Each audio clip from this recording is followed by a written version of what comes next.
Hare Krishna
Krishna Krishna हरे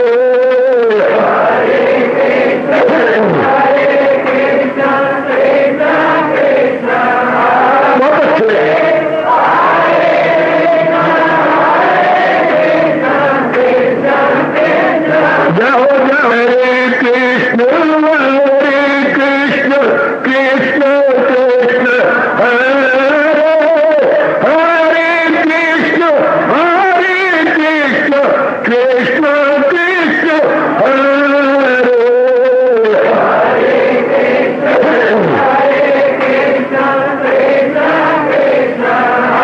बहुत अच्छे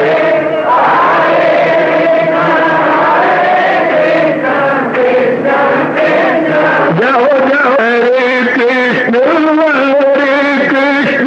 कृष्ण कृष्ण हरे हरे कृष्ण कृष्ण कृष्ण हरे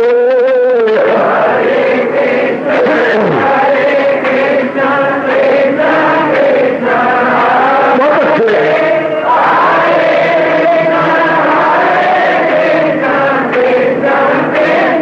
जाओ विष्णु हरे कृष्ण कृष्ण हरे हरे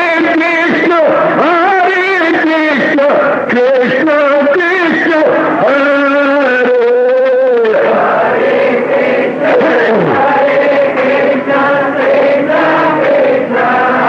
बहुत अच्छे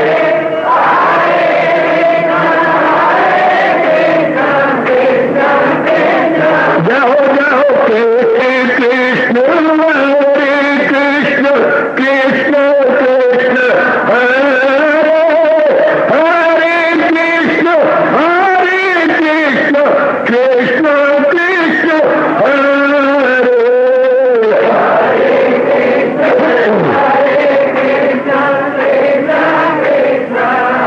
बहुत अच्छे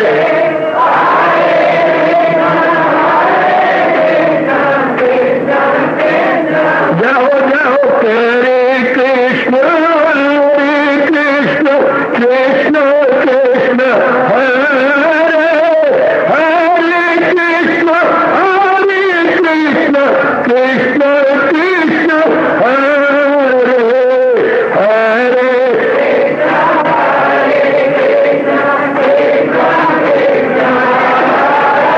बहुत अच्छे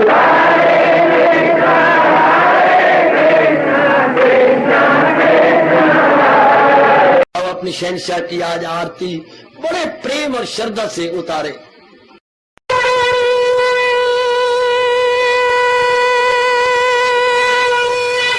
ओम जय जगदीश जय हरे स्वामी जय दीनानाथ हरे भगत दास जनों के अवगुण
मन धन सब कुछ है तेरा, सब कुछ है तेरा, तेरा तेरे हर पल तेरा, तेरे समर्पण क्या लागे मेरा। हरिओम जय जगदीश हरे, जय जगदीश हरे स्वामी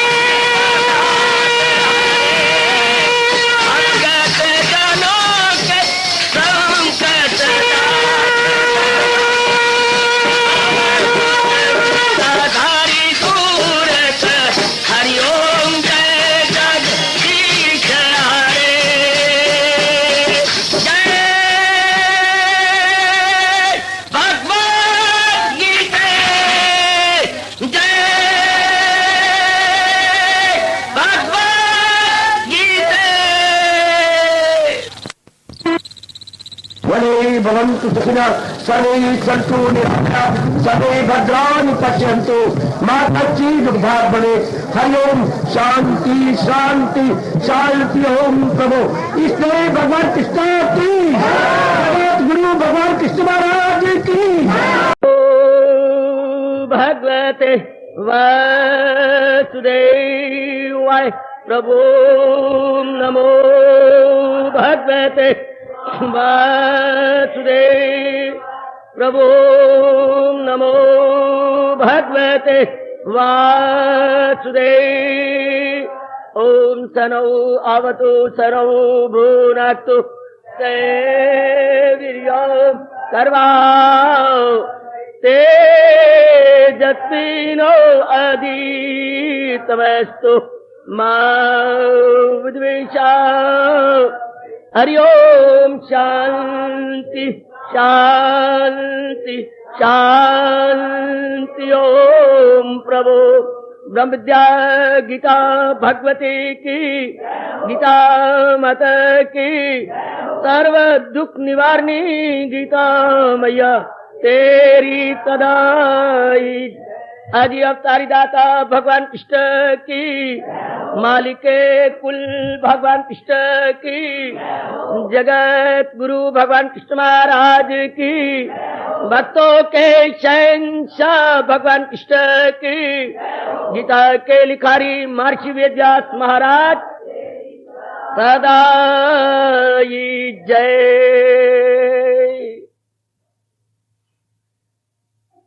सुनो दर बदर टो करे खाने वालों,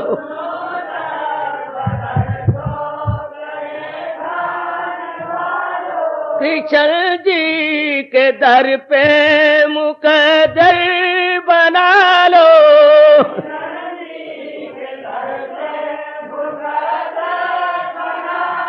सुनो दर बदर टो करे खाने वालों,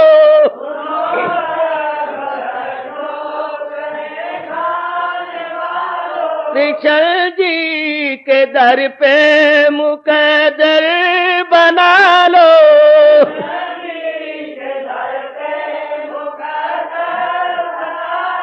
ये क्या देगा तुमको भिखारी जमाना,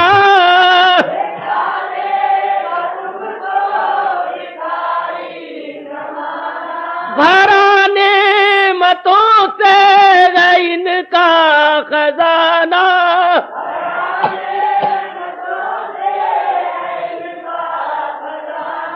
आओ झोलियां अपनी अपनी भरा लो।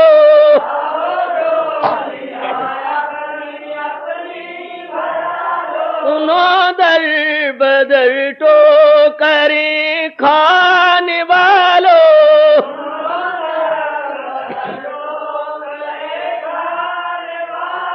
कृष्ण जी के दर पे मुकद्दर बना लो।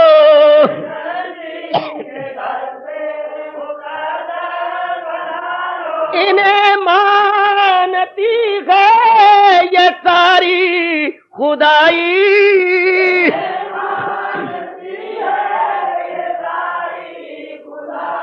करोड़ों की बिगड़ी इन्होंने बनाई,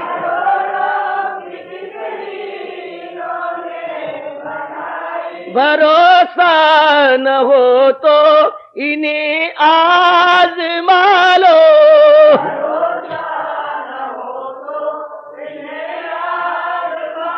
सुनो दर बदर तो करें खाने वालों,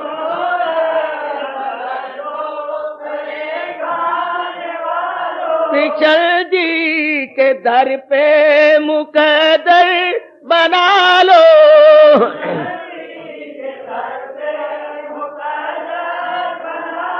सुनो दर बदर तो करें खाने वालों,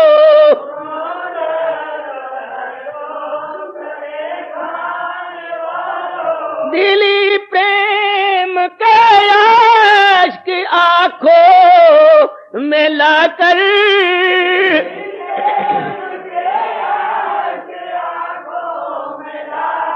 प्रभु जी की सूरत को मन में बिठाकर,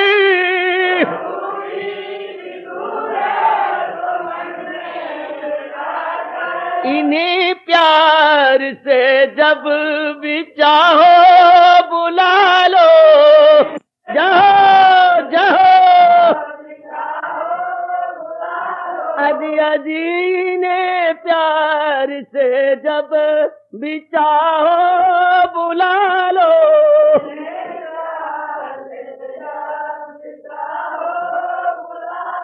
सुनो दर बदर तो करें खाने वालों,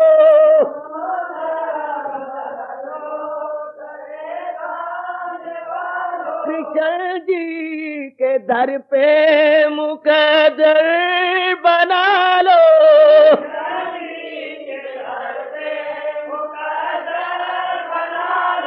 कृष्ण जी के दर पे मुकद्दर बना लो,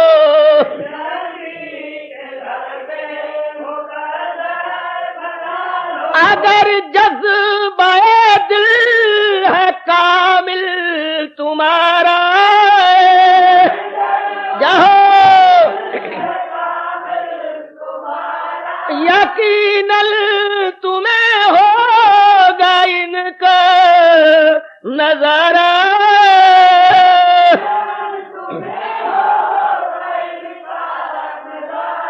अगर जज्बाए दिल है कामिल तुम्हारा,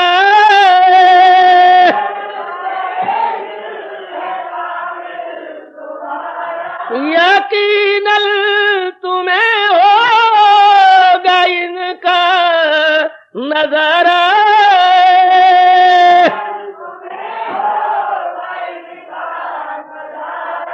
जरा दीद के खुद को काबिल बना लो, जरा दीद के खुद को काबिल बना लो, ओ भाइयों जरा दीद के खुद को काबिल बना लो,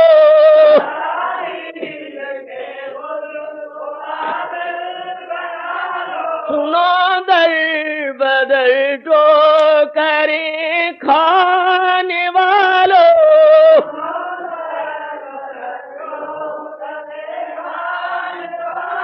कृष्ण जी के दर पे मुकद्दर बना लो,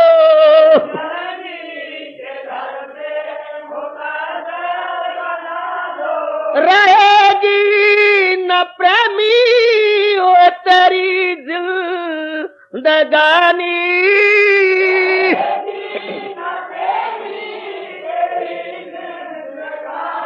रहेगी न प्रेमी हो तेरी जिंदगानी,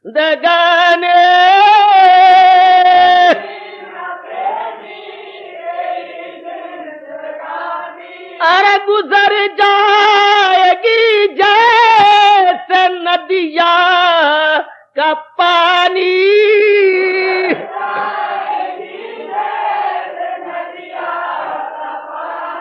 आओ 4 दिन कृष्ण भक्ति कमालो। जाओ जाओ प्रभु जाओ। आओ 4 दिन कृष्ण भक्ति कमालो।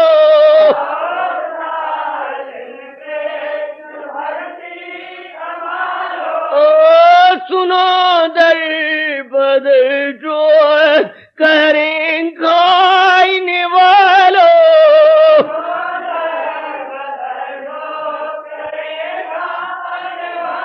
ओ सुनो दर बदर जो करें खाने वालों।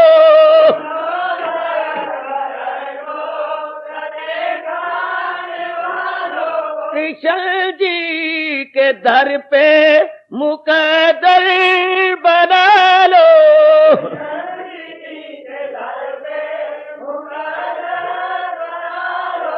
कृष्ण जी के दर पे मुकद्दर बना लो।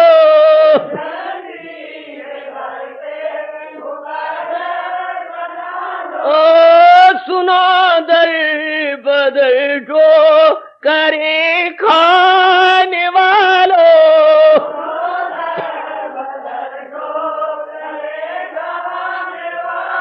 ओ सुनो दर बदर जो करे खाने वालों।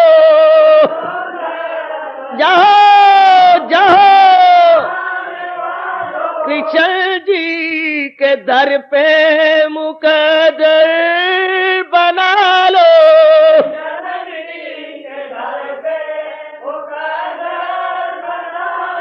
प्रातः स्मरणीय भगवान कृष्ण की, प्रातः वंदनीय इष्ट देव भगवान कृष्ण की। श्री भगवान वाद भक्त हर काम मेरा करे, ताल्लुक किसी से न नफरत से। हे मुझको मकसूद अपना ख्याल, तो अर्जुन वो पा जाए मुझसे वसाल। मेरा भक्त हर काम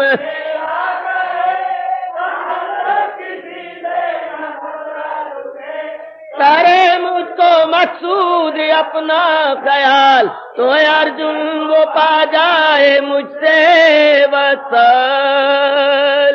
बड़भागिन उपस्थित गीता अनुयायी मंडली, माताओं बेटियों बुजुर्गों, उपस्थित नेक विचारशील मेरे भाइयों, अपने इष्ट देव भगवान कृष्ण की अपरंपार दया और कृपा से हम इन दिनों बड़े आदरमान, सत्कार, श्रद्धा, निष्ठा एवं एकाग्रता पूर्वक श्रवण की जा रहे गए। इन दिनों इस प्रभात समय की सुंदर, पावन और एक नया उत्साह बढ़ाने वाली अमृत वेला में ये अध्यायों में आए हुए अत्यंत प्रसिद्ध भाव, अत्यंत प्रसिद्ध ज्ञान, अत्यंत प्रसिद्ध विचार, क्रमानुसार आज हम चौथे अध्याय में प्रवेश कर रहे हैं।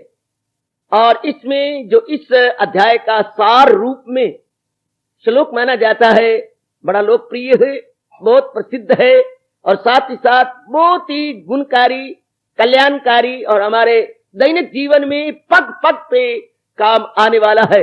एकाग्रता पूर्वक न केवल इस 20वें श्लोक का मेरे साथ उच्चारण कीजिए, बल्कि कंठस्थ भी जरूर कर लेना चाहिए। यह चौथे अध्याय का 20वां मुबारक अत्यंत कल्याणकारी श्लोक। त्यक्त्वा करं फलासंगम नित्य तृप्ता निराश्रयाः, कर्मणि अभिप्रवृत्ता अपि नैव किंचित् करोति सः। हरि ओम हरि ओम सत् सत् हरि ओम सत्। अर्थात जो पुरुष सांसारिक आश्रय से रहित सदा परमानंद परमात्मा में तृप्त है, वह कर्मों के फल और संग अर्थात कृतित्व अभिमान को त्याग कर कर्म में अच्छी प्रकार बरतता हुआ भी कुछ भी नहीं करता अति सुंदर। अमल में नहीं जिसको फल से लगन, दिले मुतमय्यल में रहे जो मगन, सहारा किसी का न ले एक पल, अमल उसका है ऐन तरके अमल। अमल में नहीं जिसको फल से लगन, दिले मुतमय्यल में रहे जो मगन, सहारा किसी का न ले एक पल, अमल उसका है ऐन तरके अमल। आज की इस प्रभात समय की सुंदर वेला में भगवान ने मानो हमें इस श्लोक के माध्यम से बहुत ही प्रगाढ़ आशीर्वाद प्रदान किया और रल मिलकर के विचार विमर्श करें।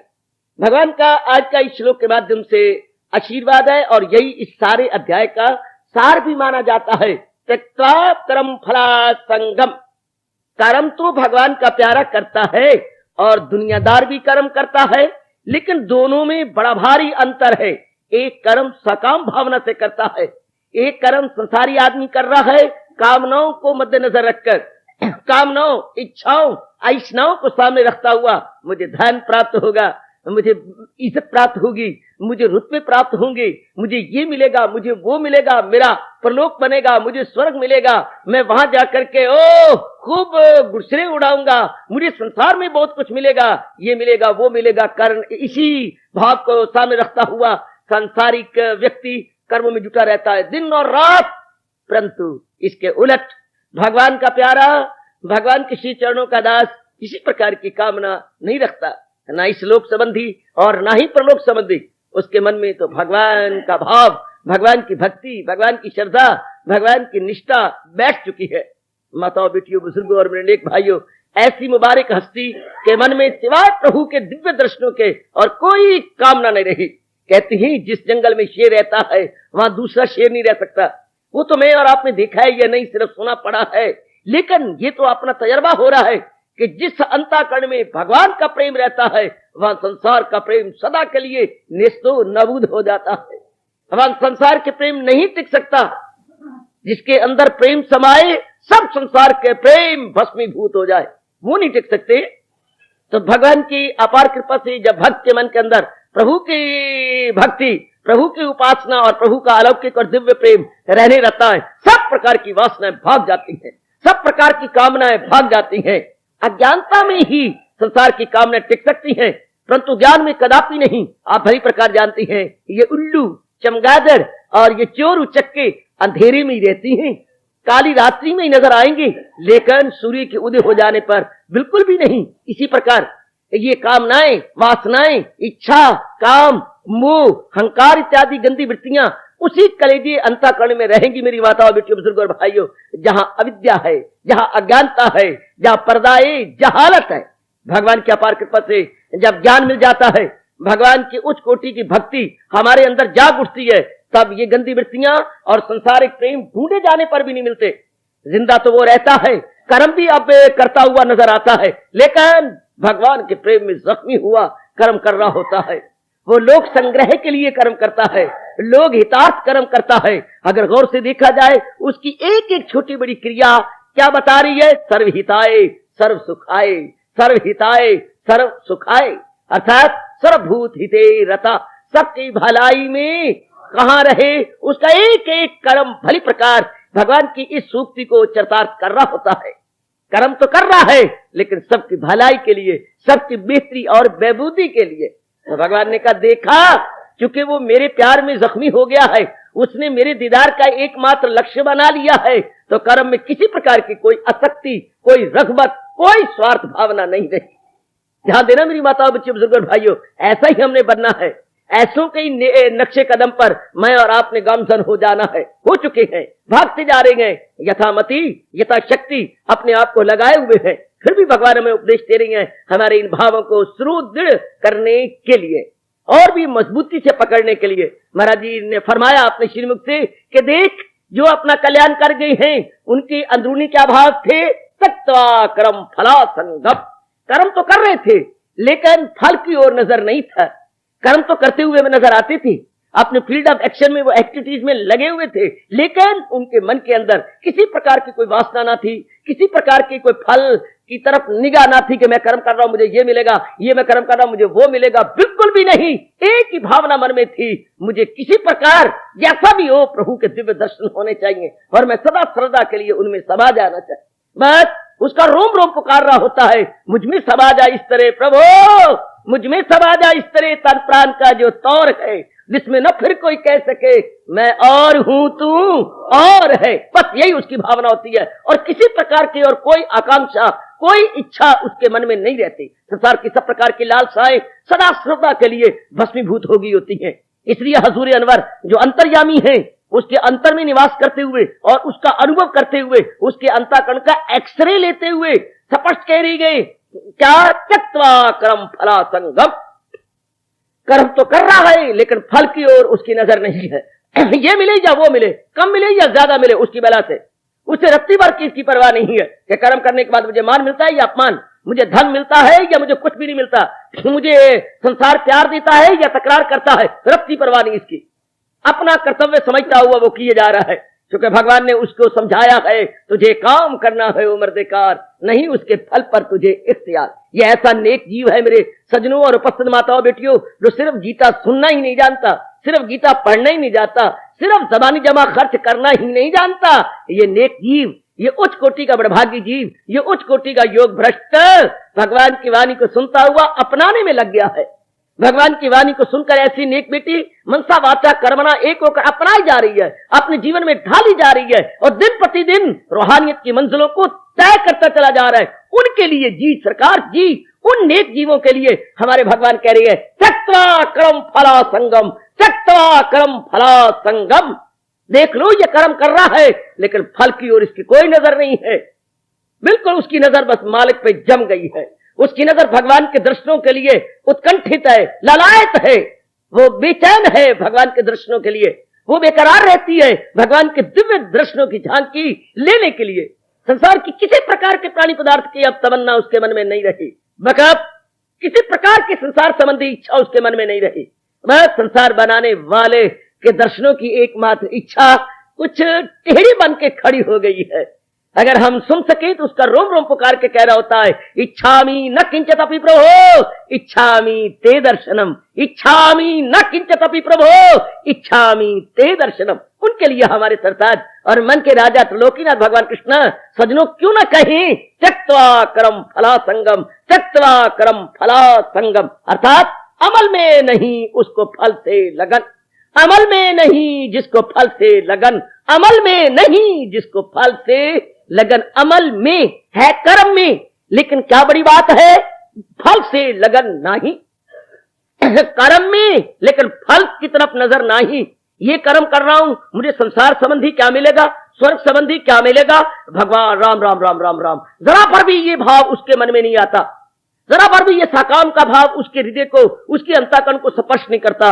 एक ही भाव भली प्रकार स्टैंड फास्ट हो गया है, वो सुंदर घड़ी, वो दिव्य घड़ी कब होगी जब भगवान मुझे अपने दर्शनों के योग्य समझेंगे, जब मैं महाराज जी के दर्शनों के काबिल हो जाऊंगा, जब मैं भगवान के दर्शनों की अधिकारनी बन जाऊंगी और भगवान के दर्शन करके उनमें सदा श्रद्धा के लिए समा जाऊंगी। वो सुंदर घड़ी कब आएगी, भगवान मुझे कब समझेंगे कि मैं उनके दर्शनों का अधिकारी हूं। बस केवल मात्र यही तीव्र इच्छा उसके मन को मंथन कर रही होती है, उसके मन को हिला रही होती है और वो बड़ा आकुल व्याकुल हुआ उस सुंदर घड़ी की प्रतीक्षा कर रहा होता बस। और कोई उसके मन में संसार संबंधी कामना नहीं, कोई ऐरा गैरा नहीं कह रहा। जो अंतर्यामी भगवान है, जो भगत के घट घटवासी हैं, वो कह रहे हैं उसके अंतःकरण को अनुभव करके, क्या अनुमान करके नहीं कह रहे, क्या क्यास आराइयां करके भगवान नहीं कह रहे, बल्कि प्रत्यक्ष रूप में उसके अंतःकरण के भाव को देख करके कह रहे गए क्या,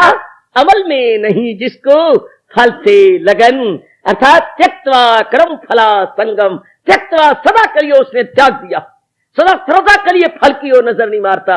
वो कहते ये फल मिला तो क्या मिला, उसको भगवान ने बुद्धि में बिठा दिया उसकी कि तुझे दुख की दुनिया आए फानी मिली, कि संसार संबंधी अगर मैंने कोई चीज प्राप्त भी कर ली तो मुझे कोई तसल्ली थोड़ी होगी, मुझे कोई सदा रहने वाली शांति थोड़ी मिलेगी, मेरा कल्याण थोड़ा होगा, मुझे फिर भी बार बार जन्म मरण के चक्कर में आना पड़ेगा। अगर मैं संसार संबंधी फल प्राप्त भी कर लूं तो ना मेरी तृप्ति, ना मुझे संतुष्टि होनी है, और वासना कामनाएं बढ़ती जा रही हैं। मुझे भूल भुलैया को चक्कर में पड़े ही रहना, ये बात भली प्रकार उसके मन में सजनों और मेरी उपस्थित माताओं बेटियों बैठ गई है। इसलिए वो संसार संबंधी किसी प्रकार की कामना के चकमे में अब नहीं आता, किसी प्रकार की कामना के फल की इच्छा नहीं करता, कामना के प्रलोभन में अब वो नहीं आता, बिल्कुल भी नहीं, बिल्कुल भी नहीं। वो किसी प्रकार के टेम्पटेशंस में अब नहीं आ रहा। उसके मन में एक ही वासना है कि प्रभु अगर आप मेरे कर्मों से संतुष्ट हैं, जैसे कि ये कर्म मैं तो आप ही के लिए कर रहा हूं, अगर आप मेरी किसी भी शुभ क्रिया से प्रसन्न है तो उस शुभ क्रिया के फलस्वरूप मुझे अपने दर्शन प्रदान कीजिए। मैं और मेरी और कोई तमन्ना नहीं, मेरी और कोई इच्छा नहीं, आपके दिव्य दर्शनों को चाहती हूं मेरे प्रभु, आपके दिव्य दर्शनों का मैं इच्छुक हूं मेरे मालिक। कब वो सुंदर घड़ी आएगी, क्या मेरी भावना पूरी करेंगे। अब उसके मन में फिर संसार की कामना क्यों पैदा होने लगी? किस प्राणी पदार्थ को प्राप्त करने के लिए वो एड़ी चोटी का जोर मारे, जब उसे पता लग चुका है कि प्राणी पदार्थों को प्राप्त कर लेने के बाद भी न शांति है, न आराम है, न चैन है, न करार है, फिर क्यों करेगा? जरा उसको गौर से देखो, उसका तो रोम रोम कह रहा है, ओए न तिला विच अड़िया तेल नहीं, इनमें कुछ नहीं पड़ा हुआ।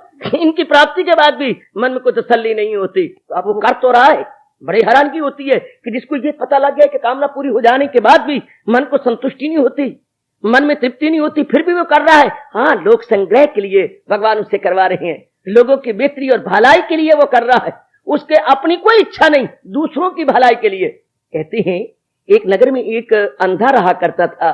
तो बाबा क्या हुआ? फिर क्या हुआ? उसे रात्रि को मंदिर में प्रणाम करने के लिए जाना होता था। ये उसने नियम बना लिया था कि रात्रि को जब सब प्रणाम करके आ जाएंगे तो मैं भी प्रणाम करने जाया करूंगा।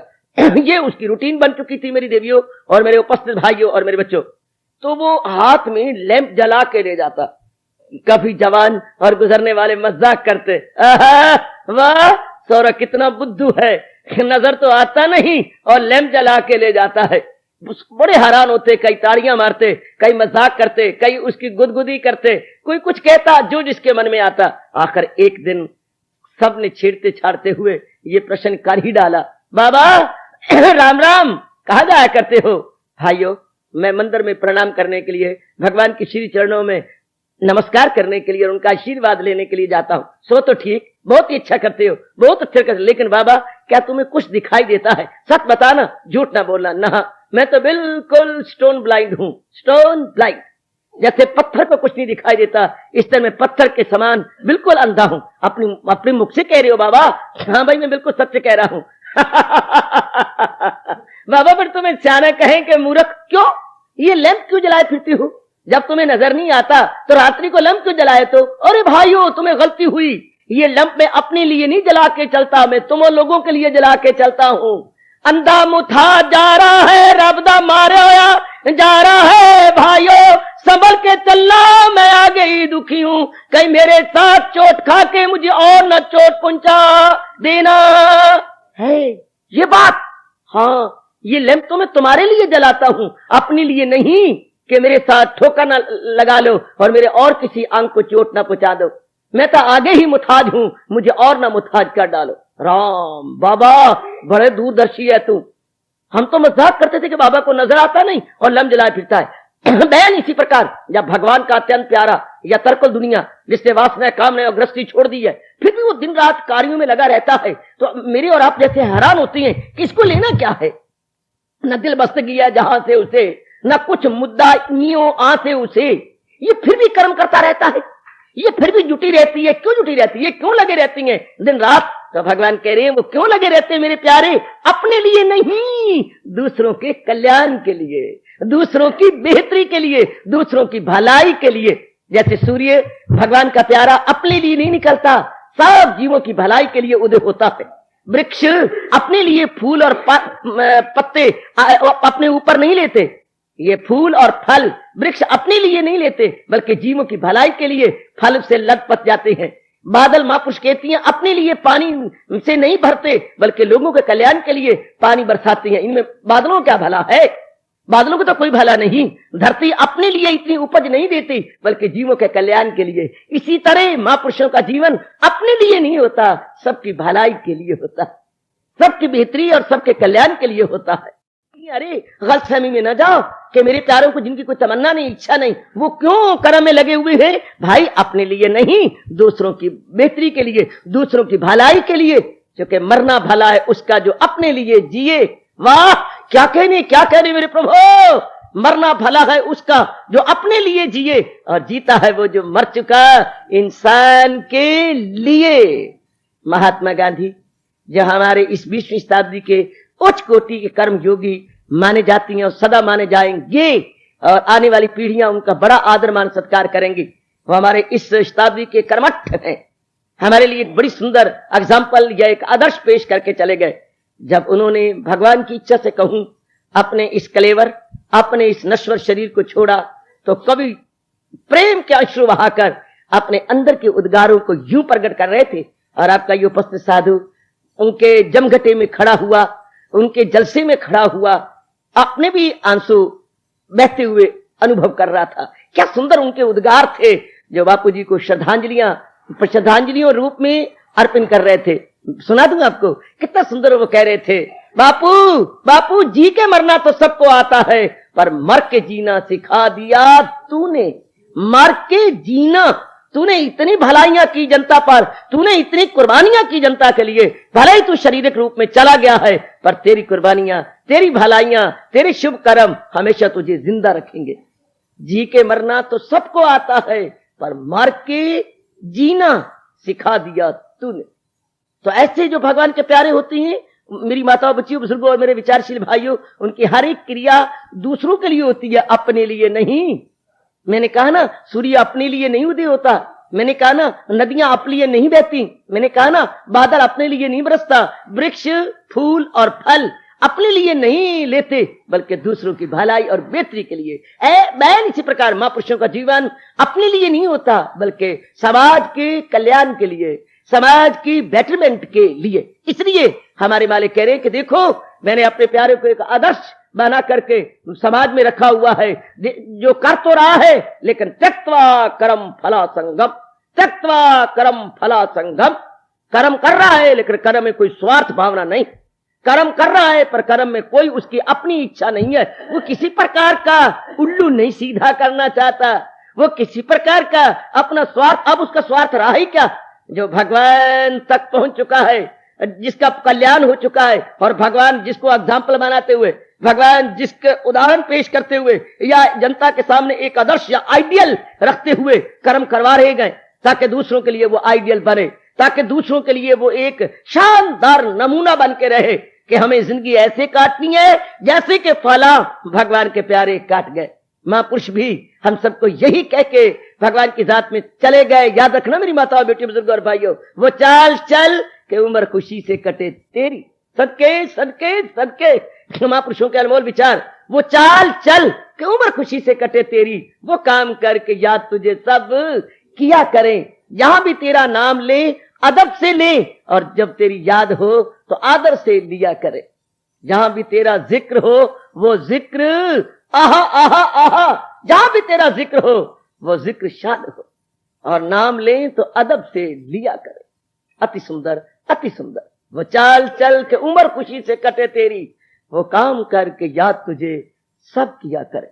निस्संदेह भगवान कृपा करेंगे, हम लोगों को विशेष शक्ति मिलेगी। ऐसों से जो हमें उत्साह मिलता है, जो अपने लिए कर्म नहीं करते बल्कि दूसरों की भलाई, बेहतरी और बबूदी के लिए कर्म करते हैं। सचमुच समाज पर उनके बड़े भारी उपकार हैं, बहुत भारी एहसान है उनका समाज पर। इसलिए उनके इष्टदेव, उनके अंतर्यामी, उनके गाइड, फ्रेंड और फिलॉसफर लॉर्ड कृष्णा अपने श्रीमुख से फरमार बता रही गए, क्या? त्यक्त्वा कर्म फला संगम, त्यक्त्वा कर्म फला संगम। अब ये कैसे हुआ? अजी ये कैसे हुआ कि वो इस अवस्था तक पहुंच गए? निराश्रया संसार में रहती तो है, भगवान ने क्लियर करने की कोशिश की।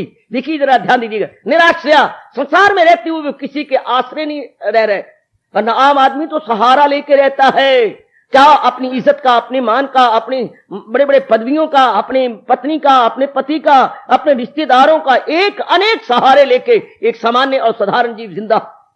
अगर हम अपनी गुजरी जिंदगी पर नजर मारें तो कितने सहारे ले रखे थे। एक सामान्य व्यक्ति जिंदा रहता तो अनेक सहारे लेकर, अनेक पे डिपेंड करके, अनेक के भरोसे अपनी जीवन काटता। वो एक दिन भी बिना भरोसे के नहीं काट सकता, बल्कि एक सामान्य व्यक्ति को ये कभी विश्वास भी नहीं होगा कि बिना भरोसे के वो दिन काटता है। निराश्रय, वो किसी प्रकार का सहारा नहीं लेता, सहारा किसी का ना ले एक पल, तो उसका जीवन कैसे कट रहा होगा? साधारण आदमी बिल्कुल नहीं मान सकते, संसारी आदमी वो इस पर विश्वास भी नहीं करेंगे, उसे गपशप समझेंगे, क्योंकि उनका अपने मानसिक स्तर बहुत नीचा, उनके अंदर का स्तर बहुत ही नीचा है। वो कैसे इसको जानेंगे? आहा आहा गिठ मुठिया, क्या जाने क्यों आकाश कितना विशाल और कितना ऊंचा है, वो भला क्या अनुमान लगा सकेगा जो बिल्कुल ही बोना व्यक्ति है? बोना व्यक्ति आकाश को स्पष्ट नहीं कर सकता। इससे स्त्री जिसके मन के स्तर बहुत ही नगण्य है और बहुत ही छोटे हैं, वो इतने विशाल भगवान के प्यारों का अनुमान न लगा पाएंगे कि उनके अंदर क्या बीतती है, वो नहीं अंदाजा लगा पाएगा। लेकिन भगवान स्पष्ट बता रही है, भगवान उनकी अंदर की अवस्था स्पष्ट कहते हुए अपने श्रीमुख से कह रही है, निराश्रय वो क्यों कर्मों में फल की इच्छा रखता? क्योंकि वो भगवान के सहारे है, वो जहान के सहारे नहीं है। ओ जिंदाबाद, मुबारक ऐसे के चरणों में मेरा और आपका बड़े आदर मान सत्कार पूर्वक बारंबार नमस्कार। जिसने पूर्ण प्रेम अपने भगवान का सहारा लिया है और संसार में रहता हुआ निराश्रय, संसार में किसी का सहारा लेता, चूंकि समझ आ गई है कि संसार के कोई प्राणी पदार्थ सहारे लेने योग्य है ही नहीं, चूंकि ये थोड़े दिन रहती हैं फिर बुलबुलों की तरह टूट जाते हैं। इनका भरोसा क्या? सहारे टूट जाते हैं, सहारों का भरोसा क्या? ये रिश्ते टूट जाते गए, रिश्तों का भरोसा क्या? बहारें रूठ जाती गए, बहारों का भरोसा क्या? बहारें रूठ जाती है, बहारों का भरोसा क्या? किनारे डूब जाते गए, किनारों का भरोसा क्या? किनारे डूब जाते गए, किनारों का भरोसा क्या? सहारे रूठ जाते हैं, सहारों का भरोसा क्या? भगवान ने अपार कृपा करते हुए उन्हें बता दिया है कि जितने संसार के सहारे हैं ये स्थायी नहीं है, ये थोड़ी देर के हैं। और फिर अफसोस की बात ये, संसार के सारे स्वार्थ के आधार पर है। अगर उनका स्वार्थ आपसे पूरा होता है तब तो वो कुछ सहारा देंगे, जब जिस घड़ी उनका स्वार्थ आपसे पूरा होता हुआ नजर नहीं आएगा, वो बिल्कुल अपने आप को खींच लेते हैं, आपको बेजार और मददगार छोड़ देते हैं। आप चाहे रोवो चाहे पिटो, अगर हम समझते नहीं इनका हमें सहारा है, सिर्फ तब तक जब तक स्वार्थ उनका आपसे पूरा हो रहा है। याद रखना मेरे जीवो और गीता अनुयायी बुजुर्गों, भाइयों, माताओं, मेरी बेटियों, हम समझते हैं ये कितनी अच्छे सारे, माँ का, बाप का, बहन का, भाई का, पति का, पत्नी का, लेकिन सच्चाई ये है कि ये स्वार्थ करके प्यार करते हैं। आहा, सच्चाई ये है, अगर आप गहराई में उतरे, अगर आप उनके स्वार्थ पूरे कर रही हैं तब तो वो आपका सहारा कुछ देते हुए प्रतीत होंगे। क्योंकि जब वो गरज के सहारे हैं तो हम कैसे कहें कि वो हमारे परमानेंट सहारे हैं? प्रतीत होती है, इट लुक्स लाइक सो कि वो हमारे बड़े सहारे हैं, इट अपीयर्स सो कि वो हम बड़ा सहारा दे रही है, लेकिन अंदर ही अंदर वो स्वार्थ को सामने रखकर हमारे प्यारे बने हुए हैं। कितना अच्छा गुसाई जी ने प्रकट किया, इस रहस्य को प्रकट कर दिया गुसाई संत श्रोमणी तुलसीदास महाराज जी ने। सुर नर मुनि की ये है रीति, स्वार्थ लाग करे सब प्रीति। भला हो, भला हो संत श्रोमणी गुसाई जी, आपका बहुत भला हो। सुर नर मुनि की ये है रीति, क्या रीति है उनकी? स्वार्थ लाग करें सब प्रीति। संसार का सारा प्रेम स्वार्थ को मद्देनजर रख के है। भगवान का प्यारा, भगवान की अपार कृपा से देवियों और मेरे भाइयों और बेटों, इस बात को भली प्रकार जान गया है। भली प्रकार सिर्फ मान गया नहीं बल्कि जान गया है। सिर्फ जान गया नहीं बल्कि उसने अपने मन में इसे धारण कर लिया है, इसमें मन में रख लिया। इसलिए भगवान कह रहे हैं कि वो कर्म करता है, फल की चाहना नहीं। क्यों? क्योंकि वो पूर्ण प्रेम भगवान के भरोसे हो चुका है, संसार के भरोसे नहीं। देखिए मैं क्या कह रहा हूं, पूर्ण प्रेम भगवान के भरोसे है, संसार के भरोसे नहीं। जैसे कभी आप गौर से देखो किसी पक्षी को जो टहनी पे आन बैठा है, टहनी अभी नरम नरम है, 8-10 दिन हुए हैं कि टहनी अभी नई नई बनी है, नूनी नूनी सोनी सोनी कोमल कोमल टहनी है। पक्षी का बोझ भारी है और टहनी लिफ्टी जा रही है, टहनी नीचे नीचे होती जा रही है। हाँ, आप बड़े दर्द में भरकर हमदर्दी बन के कहते हैं, पक्षी राम राम। राम राम यात्री राम राम। मैं तुम्हें एक राय देता हूं, कहो। तुम इस टहनी पे ना बैठो, ऊपर की टहनी पे जा बैठो। काहे को? जब बैठना ही है तो इसी टहनी पे क्यों ना बैठूं? पक्षी ने इतराज किया, पक्षी ने आपत्ति की। है, मैं तो तेरी भलाई के लिए कह रहा हूं, यात्री ने उत्तर दिया। क्यों? पक्षी ने फिर पूछा, क्यों? अरे भाई, ये टहनी कमजोर है, तो वो टहनी ऊपर की बड़ी मजबूत है, ऊपर जा बैठो।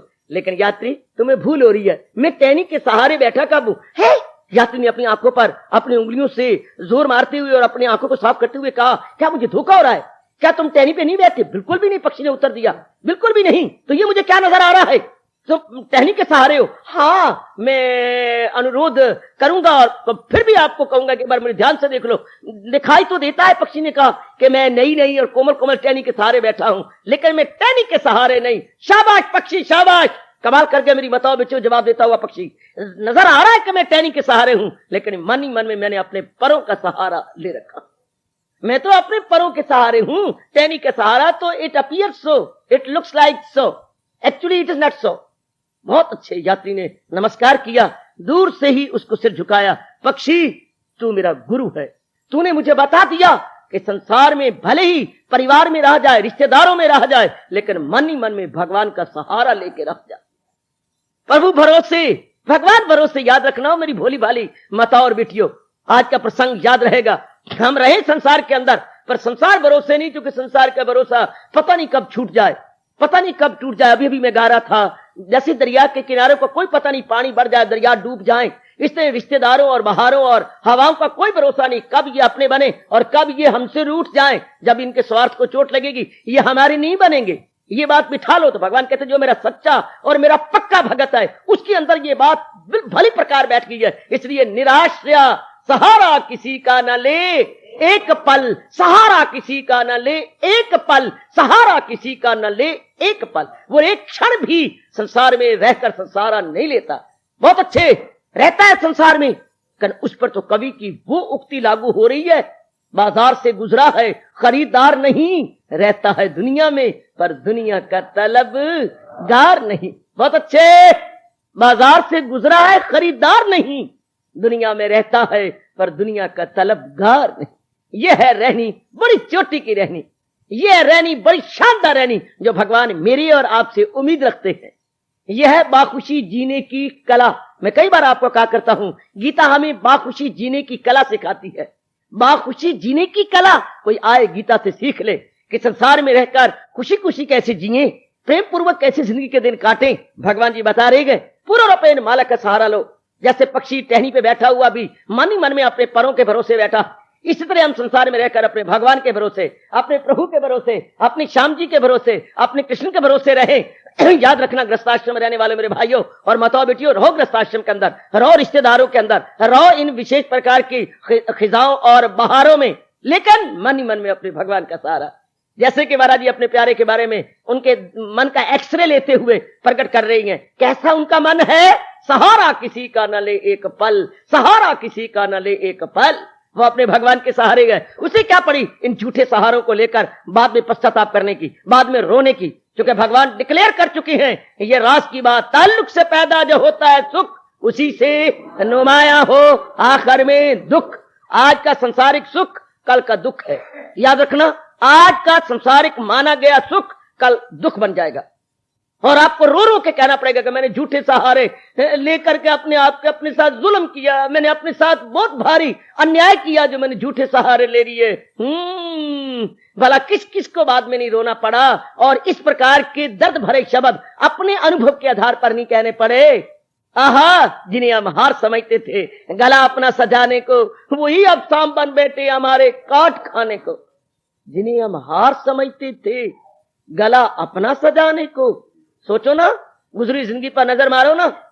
ओ मेरी माताओं बेटियों बुजुर्गों और मेरे विचारशील नेक भाइयों, जिन्हें हम हार समझते थे गला अपना सजाने को, वही अब सांप बन बैठे हमारे काट खाने को। बिला शक को शुभा, निस्संदेह निस्संदेह निस्संदेह। जब ये बात भगवान के प्यारे के हृदय में गहरी उतर जाए, भला वो क्यों संसार के किसी भी सहारे की ओर नजर लगाने लगा, संसार की ओर ताकने लगा। वो बिल्कुल सहारा नहीं लेगा। रहेगा दुनिया में, पर दुनिया का तलबगार बन के नहीं, दुनिया में गिरफ्तार होके नहीं, बल्कि दुनिया से आजाद होके, बालातर होकर, दुनिया से जरा ऊंचा ऊंचा उठा हुआ, दुनिया से बिल्कुल उपराम होकर के ऐसी रहनी जरूर रहेंगे हम। बहुत अच्छी ये रहनी रहते हुए, बिल्कुल निराले। कौन सिखा देता है उनको ये पाठ? किसने पक्का करा दिया उनके अंदर ये पाठ? किसी घर में न घर कर बैठना इस दार फानी में, ठिकाना भी ठिकाना और मकान बरला मकान रखना। बहुत सुंदर। किसी घर में न घर कर बैठना इस दार फानी में, उन्होंने इस भाव को पक्का कर लिया है कि जहान में रहते हुए जहान के बनाने वाले भगवान का सहारा लेकर रहेंगे, जहान में रहते हुए, गृहस्थी में रहते हुए प्रभु भरोसे रहेंगे, भगवान प्रायण होकर रहेंगे, प्रभु प्रायण होकर रहेंगे, प्रभु आश्रित होकर रहेंगे। हम जहान आश्रित नहीं रहेंगे, हम संबंधियों के आश्रित नहीं रहेंगे, प्रभु आश्रित होकर रहेंगे। इसीलिए भगवान इस राज को प्रकट कर रहे हैं मेरे और आपके कल्याण के लिए, क्योंकि हम उन जैसी रहना चाहते हैं, उनके नक्शे कदम पर अपने आप को लगा के अपना कल्याण करना चाहते हैं। इसलिए भगवान कह रहे हैं कि वो कैसे रहती हैं? न रहने के बराबर, रहते हुए भी न रहने के बराबर।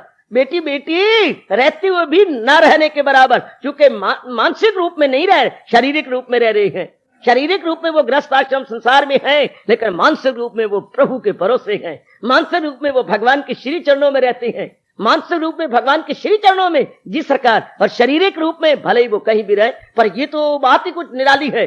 हमारा हिंदू धर्म बताता है कि हम वही हैं जहां हमारा मन है, हम वहां नहीं है जहां हमारा तन है। और भगवान ने भी यही पाठ पढ़ाया है, जरूर अब पक्का कर दिखाएंगे। तन काम में मन रहे ध्यान में, तो पल भी न गुजरेगी असियान में।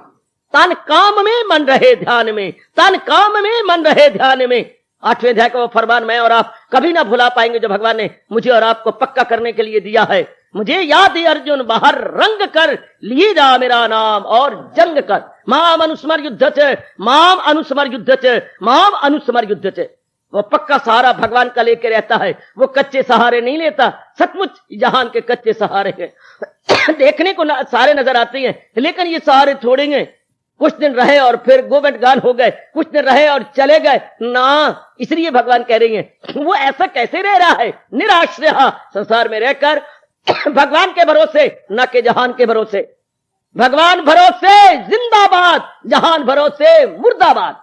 जहान में रहकर वो अपने इष्ट देव का सहारा लेके रहता है, वो अपने भगवान का सहारा लेके रहता है। इसी तरह मैं और आप अपने जीवन को एक शानदार बनाएंगे, अपने जीवन को एक बहुत बढ़िया बनाएंगे। प्रभु भरोसे होकर, अपने मालिक के भरोसे होकर हम अपने जीवन के दिन काटेंगे, हम अपने जीवन के दिन को गुजारेंगे अपने भगवान भरोसे। पूरी कोशिश करो और भगवान से शक्ति मांगो कि भगवान ऐसी रहनी हमारी बाना, ऐ कन्हैया हमारी रहनी भी ऐसी हो। हम भले ही रहें गृहस्थ आश्रम में और अपने संस्कारों को खत्म करें, अपने जो है ऋण है वो खत्म करें, लेकिन तेरे भरोसे होकर रहेंगे। अरे कन्हैया जहान में रहती हुए अब हम तेरे भरोसे रहना चाहते हैं। ऐ मेरे दयालु कृपालु प्रभु, हम तेरी दुनिया में आए हैं पर तेरा भरोसा लेकर अब हम तेरे भरोसे रहेंगे, अब हम तेरा ही सहारा लेके रहेंगे। इसलिए भगवान कहते हैं वो कर्म कर रहा है, हाँ कर्म कर रहा है, लेकिन मेरे भरोसे होके कर रहा है, भगवान का सहारा लेके कर रहा है। अब कर्म करता हुआ तो क्या परवाह है, उसको मान मिले अपमान मिले, सुख मिले दुख मिले, लाभ हो हानि हो, उसे क्या परवाह। जिसने भगवान का सहारा लेके अपना जीवन गुजारना है उसे क्या परवाह। कोई उसका अपना बने या कोई उसका गैर बने, कोई उसका मित्र बने, कोई उसका दुश्मन बने, उसकी बाला से। मुसाफिर तो पुल से गुजरते रहे, जो कुत्ते हैं भाव भाव करते रहे। मुसाफिर तो पुल से गुजरते रहे, वो अपना सफर भलाइयां करते हुए गुजार देंगे, वो अपना सफर तय कर लेंगे, परवाह नहीं ये क्या कहता है वो क्या कहता है, जो कि भरोसा उनको एकमात्र भगवान का है। इसलिए अब भगवान कहने जा रहे हैं जब उसकी ये अवस्था बन जाती है नित्य तृप्ता, वो सदा ही तृप्त है। दिले मुतमयन में रहे जो मगन, ये आगे बात। नित्य तृप्ता वो सदा ही तृप्त है। संसारी आदमियों को तो थोड़ी देर के लिए तृप्ति मिलती है, कुछ दिनों की तृप्ति मिलती है, कुछ सप्ताहों की तृप्ति मिलती है, फिर मन क्या हो जाता है, फिर मन भूखा हो जाता है, फिर मन में बेसैरी और बेसब्री हो जाती है, बेसैरी और बेसब्री हो जाती। पर इनके अंदर सब्र हमेशा रहता, हमेशा ही सब्र किनायत से भरे रहते हैं। इनके अंदर भगवान का नित्य शबलगा, नित्य सर्वदा हमेशा के लिए तृप्त, ये तृप्त है। Ever satisfied, ever contented, ever satisfied and ever contented. भगवान के भरोसे होकर आपको हैरानगी हो रही होगी, वो सदा तृप्त है। वैसे भोजन करो तो 4-5 घंटे बाद फिर तृप्ति हमारी खत्म हो जाती है। पानी पियो घंटे 1.5 घंटे बाद फिर पानी की तृप्ति खत्म हो जाती है। जहान में रिश्तेदार बनाओ तो उनका प्यार चंद दिनों के बाद फिर एवेपोरेट हो जाता है। जो कुछ भी करो हमें सदा तृप्ति नहीं मिलती। शादी की तो भी इतनी तृप्ति नहीं मिली, कुछ दिन कुछ महीने तो आपने शांति पाई होगी या सुख पाया होगा, फिर आप फिर बिल्कुल ऐसे हो गए होंगे, कुछ नहीं मिला, कुछ नहीं मिले। कई बार आपको यह नियम बताया प्रकृति का, लॉ ऑफ सैचुरेशन या लॉ ऑफ डिमिनिशिंग यूटिलिटी। बहुत कमाल का इकोनॉमिक्स का नियम है सज्जनों और मेरी माताओं बेटियों। लॉ ऑफ डिमिनिशिंग यूटिलिटी अर्थात संसार की किसी भी वस्तु का आप प्रयोग करो, उसका लाभ दिन प्रतिदिन डिमिनिश हो जाएगा, घटता जाएगा। शुरू में तो बड़ा मजा आएगा, लेकिन बाद में उसका मजा सब खत्म हो जाएगा। क्षमा करना, अगर कोई मेरे ब्राह्मण या पंडित बैठे हो तो मुझे माफ कर दे, मैं उनका अपना ही हूं, वो मुझे क्षमा कर दें। बिल्कुल वो क्या कहा करते हैं, इन दिनों अगर उनके खीर खिलाओ तो चूंकि अभी भी शराब पीते हैं और उनके पेट बिल्कुल लबरेज हो चुके हैं, बल्कि ओवरफ्लो कर रही गए, अब उन्हें कहिए जरा एक बाटी या एक थाली आप खीर की खाओ, बिल्कुल नहीं, आप अब नहीं खा सकते, अब कोई गुंजाइश नहीं रही। Law of diminishing utility. इतने दिन खा खा के खीरे, अब उनका मन उब गया, फड़प हो गया। लेकिन भगवान कहते हैं नित्य तृप्ता, मेरे प्यारे तो हमेशा तृप्त है, मेरे प्यारे तो सदा तृप्त है और गदगद रहती हैं, बिल्कुल पसंद रहती हैं। दिले मतमयन में रहे जो मगन, अपने आप में बिल्कुल मगन है, अपने आप में तृप्त। ये कौन है जो प्रभु आश्रित है? ये कौन है जो कर्म करते हुए भगवान के सहारे हुए हैं, जहान का कोई सहारा नहीं ले रहे और प्रभु के सहारे हैं? ऐसे जो हमेशा तृप्त, हमेशा प्रसन्न है, हमेशा भरे हुए हैं, हमेशा उनका मन जो है संतुष्ट है और गदगद है। इनके लिए हमारे शहंशाह मुअज्जम कह रहे हैं, कर्मणि अभिप्रवृत्ता अपि, वो कर्म करता हुआ भी कुछ नहीं करता। जिंदाबाद। कर्म में जुटा हुआ भी वो नहीं जुटता, मानो वो कुछ भी नहीं कर रहा, वो कर रहा है लेकिन कुछ नहीं कर रहा, क्योंकि कर्म की प्रतिक्रिया नहीं पड़ रही, कर्म के संस्कार नहीं पड़ रहे। कर्म में तो तब माना जाता है जुटना जब कर्म के संस्कार पड़े। भगवान कहते हैं ये कर भी रहा है लेकिन कर्म का कोई इंप्रेशन नहीं पड़ता, सहारा किसी का ना ले एक पल, तो क्या हो रहा है? अमल उसका है, ऐन तरकी अमल। इसे कहती है कर्म में अकर्म, कर्म में अकर्म। दुनिया वालों के लिए ये पॉइंट बड़ा भारी हैरानगी में डालने वाला, कई तो बेवकूफ मानते ही नहीं कि कर्म करते हुए भी ना करने के समान। सरकार, हिंदू धर्म बताता है, चोटी का हिंदू धर्म कहता है कि जब इंसान भगवान का सहारा लेकर कर्म कर रहा हो और उसकी किसी प्रकार की प्रतिक्रिया ना हो तो वो करता हुआ भी नहीं करता। ये बड़े मार्के की बात है, एकांत में बैठ के विचार करना। कर्मणि अभिप्रवृत्ता अपि नायव किंचित् करोति सा, वो करता हुआ भी नहीं करता। Very good, very good. भगवान से हमारी प्रार्थना है कि ऐसी हमें शक्ति दे कि इस प्रकार की रहनी सहनी बनाए, न केवल अपने लिए अच्छी हो और दूसरे के लिए भी हम एक मिसाल बन के रहे, दूसरों के लिए भी आदर्श बन के रहे। आओ मेरी माताओं, बेटियों, बुजुर्गों और भाइयों, मेरे साथ जरा मुहारनी दीजिए और भगवान से प्रार्थना करेंगे कि ऐसी रहनी हमारी हो। अमल में नहीं जिसको फल से लगल,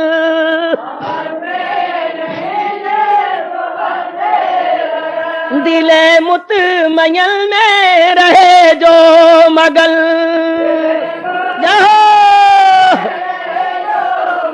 ओ सहारा किसी का न ले एक पल,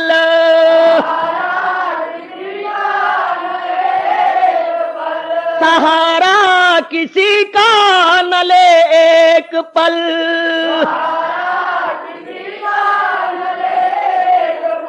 अमल उसका है ऐन पर के अमल,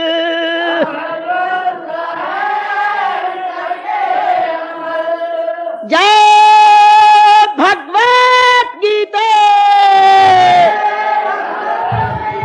जय भगवत गीता। ओम शांति शांति शांति। ओम प्रभो।